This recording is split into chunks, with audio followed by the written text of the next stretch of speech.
Yeah, well, first and foremost, it's been sad. Publicly, I want to thank Guillermo for including me in his coaching staff for the last couple of years. Been very kind to me. I really enjoyed being around him and coaching with him. And, it's a very sad day when something like that happens, especially when you're part of the staff. So my thoughts are with Guillermo and Gustavo and the others that were brought in. You never like to see that. So the last couple of days, first and foremost, have been sad. In saying that, we do have a game tomorrow, and I'm just trying to get the guys as organized as possible, get their motivation and their thoughts towards the game on Sunday, which sometimes is hard to do. But the last couple of days of training has been okay. I think we have a good understanding of the situation on Sunday as far as the playoffs and what we need to do, and also looking around the league what the other teams are doing. It's a motivated group. I think they walked off the field in Portland very angry with what had happened. And then obviously the fallout from that was the coaching change. But they've responded so far fairly well, and we'll understand exactly where their heads are at when they step on the field. Secondly, can we get an update on Javier's status? Do you expect him to be available tomorrow? And are you able to share any results from the MRI? I didn't know about the MRI, Megan, to be honest with you. So I've been a little bit busier than normal. Javier has not joined us on the field in the last couple of days, so I would say his availability for tomorrow is not available. Thank you. You're welcome. We'll go next to a question from Kevin Baxter. Kevin, go ahead. Hey, Dom. Haven't spoken to you in March. Lucky you. Hope you're well. Thanks, Kevin. Couple of questions. Actually, I think maybe three. We'll try to squeeze in three because I don't think Chris Clinton's going to give me the floor back again. First of all, your record speaks for itself. You have nothing left to prove to anybody. So, and it seemed to a lot of us that you did not get a fair shake last time after you were interim coach, almost made it to the playoffs. So I'm wondering what led you to accept the interim job this time. Would you be interested in extending that? Secondly, you talked a little bit about this with Megan already, but what do you hope to accomplish with the team? You only have them for 1 week. And then finally, I think yesterday you were supposed to talk about your coaching staff. Have you settled on a staff yet? Thanks. Okay, I'll answer the first one. Thank you for the nice words. My focus right now is 3 games with the Galaxy. I haven't even thought. Sorry, I got a little something in my throat here. But I haven't even really thought of head coaching duties with the Galaxy beyond 2020. I think it would be really selfish of me to think that I'm putting myself in a position to get my name in the mix. I've been here. I've been very grateful to Dan Beckerman and Chris Klein for bringing me here, and especially Ziggy, who brought me here in the first place. So I was asked to do a job, and that was to take over the team for the rest of the 2020 season. No conversation beyond that, and that's completely fine by me. The second one, I'm sorry, I think you said something about Megan asked, what am I trying to accomplish here? Correct. Yeah. What's your goal here? Well, it's easy. I think, we just want to win. It's give the guys some positive energy. A win always does that. We are chasing this playoff spot, so we understand where we are in the standings. I think it's just important that we step on the field with one attitude in mind, and that is try and win the game at all costs. And hopefully we walk out the field with that ambition met. So nothing more than that. I just want to get these guys going, get them organized, have some ideas that I could pass on to them, give them some as much information about Salt Lake as possible, so when they step on the field, there seems to be no surprises. And then after that, we sit back and let the players show us what they can do. And we want that to happen. We want that to be a victory. And as far as the coaching staff tomorrow, it's pretty much a solo act almost in a way.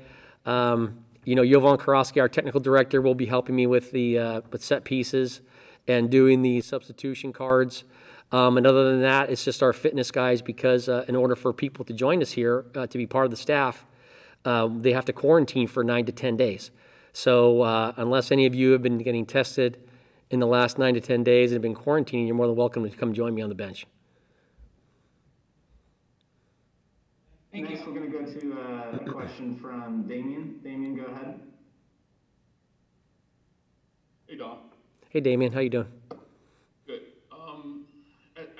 As the assistant, I mean, the assistant coach that's still around, what would you point to the reason this season never really got on track for the guys? Aside from a 4-game winning streak, it's been, this stretch here that's what, eight or nine losses. Can you point to any one thing or things never really got on track this year? Well, it's been a crazy year, as you know, Damien. And we did have that one good run after coming out of Orlando. And I thought we were really building on something. And I don't exactly know where we were in the standings at that particular time, but we took a bit of a fall here. I will say, these are no excuses, but we've rarely had our 3 DPs on the field at the same time. I think if that were to be more possible for more than the time we had, I think it would be a better reflection of how the team can play and what our record would be.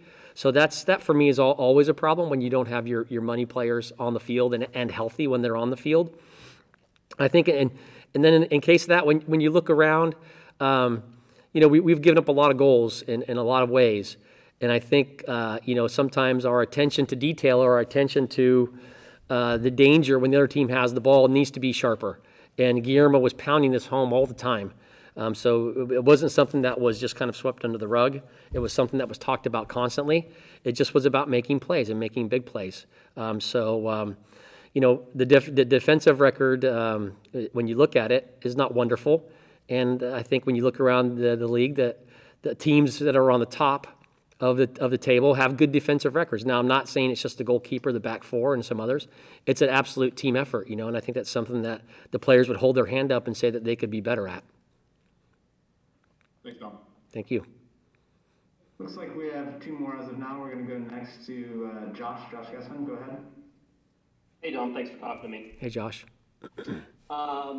You've been in this position before, having come in as sort of the interim coach. I wonder if you looked at this situation as any different or the same, and what do you say to the guys that first time you walk back into the locker room as sort of the interim head coach? Yeah, sadly, this is my second time doing this. The first time, I'll be honest with you, was much more difficult. Ziggy and I had a wonderful relationship that spanned many years. So when I first found out about that, my heart was completely broken. Had a conversation with Ziggy, and Ziggy was completely behind me taking over the team for the rest of the season. It was something that was really hard for me to do. Sometimes when this happens, either you're bad luck or experienced or both. And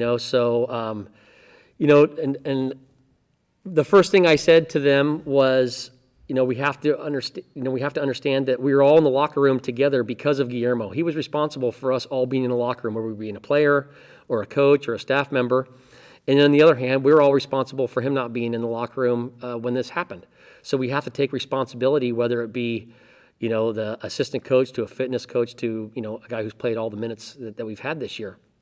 So there is a responsibility, should be more than fair shared when this happens.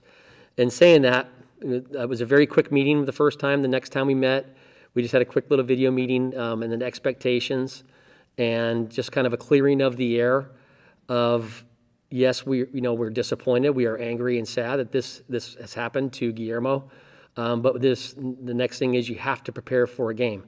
And so we just went about our business, stepping on the field, and just had a quick little video meeting just to kind of let the guys know that, this is the way we should be approaching the game. And we showed them some clips from the Portland game, which we didn't play very well, but we did have some good moments, just to kind of remind them that, yeah, things are not looking very good right now, but we do have the talent to make some things happen going forward.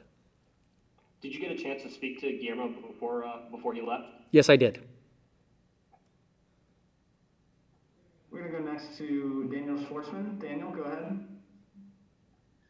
Thanks. Hi. Hi, Daniel. Yesterday, Javier sent a message. That he needs to try harder. Javier Hernandez. Don't have his work ethic and analytically. How do you see Javier? Is he sad or worried?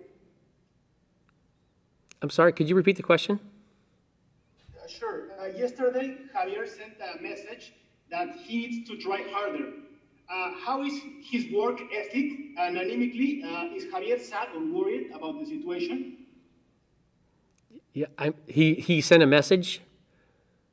You have to understand, I'm not a social media guy, and I really don't follow these guys, and I don't want to. So that message is news to me. But you're saying he sent in a message that he needs to work harder. Yeah, exactly. To the fans, I think it was Instagram that he needs to try harder. He knows that he's a complicated situation right now. So how do you see it, Javier? Is he really worried or sad because of this situation? I think disappointed is probably the right word. When Javier first came to the Galaxy, I think expectations and excitement and anticipation was very high, very exciting. I think his preseason started off very, very well. I was very excited for him, knowing that we have a guy who can score a lot of goals, given the right service at the right moments. And then, unfortunately, he's run into a lot of injury problems this year. I can't remember. I think when he started games, he's come out or he's come off the bench. So, and Chris, maybe you could, I don't know if you have the stat on this, but I'd be interested to see if he's played a 90-minute game this year from start to finish. I think maybe the first 2 games of the year or the first game of the year.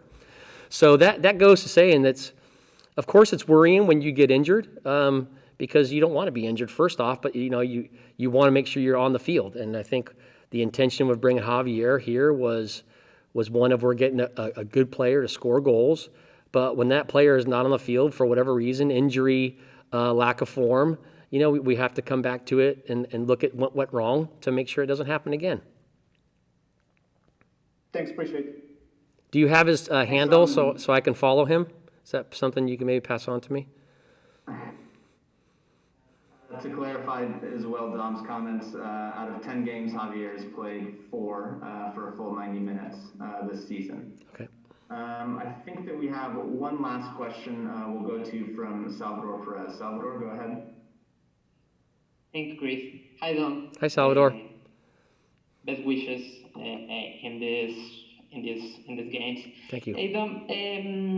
We know that the results of LA Galaxy in those games weren't so good, and possibilities for a playoff spot are so minor. But in that case, looking for the other teams and looking for the results of LA Galaxy, is there the capability to look for a spot of playoffs? Yeah, I think mathematically we're still alive. Is that right, Chris? Correct. Yeah. So obviously Sunday is going to tell a big story. The first thing in my mind when I look at the standings is the LA Galaxy should not be in last place, first and foremost. So the first ambition of mine was obviously the playoffs is a goal at the end of the season, but the goal going into this first game was we want to get the win, and there's a possibility we could jump some teams. So not finishing in last place for me should be a part of our ambitions. Because obviously if you make the playoffs, it's going to kind of speak for itself.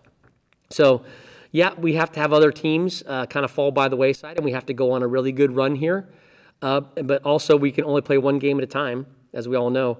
And this game up against Salt Lake is the most important game of the season. It's the most important minutes of the season. It's the most important preparation. So, like I said before, we're going to know where the guys' heads are at, when they step on the field the first 5 minutes, if our intentions are to win this game. We have to make sure that our first challenge, our first pass is crisp, is meaningful, and there's not only intention behind it, but there's also ambition. So, I know the guys are, not in a great way with what had happened on not just with Guillermo being not with the team anymore, but also with the result and how it went about. To be 3-0 down 30 minutes into the game is an awful start at any place. So, like I said, these first 5-10 minutes. Hopefully you're going to see a very aggressive team and one that shows not only themselves but Salt Lake that's going to be a difficult night. Thank you, Don. Thank you. Thanks, Tom. That's all we have for today. We appreciate you joining us and taking the time to answer questions. And thanks, everyone, for joining the call as well. We will be back online tomorrow for post-game media availability. In the meantime, feel free to reach out should you have any questions to me or Vicky Mercado. Thanks, everyone, and have a great afternoon. Everyone be safe. Happy Halloween. Thank you.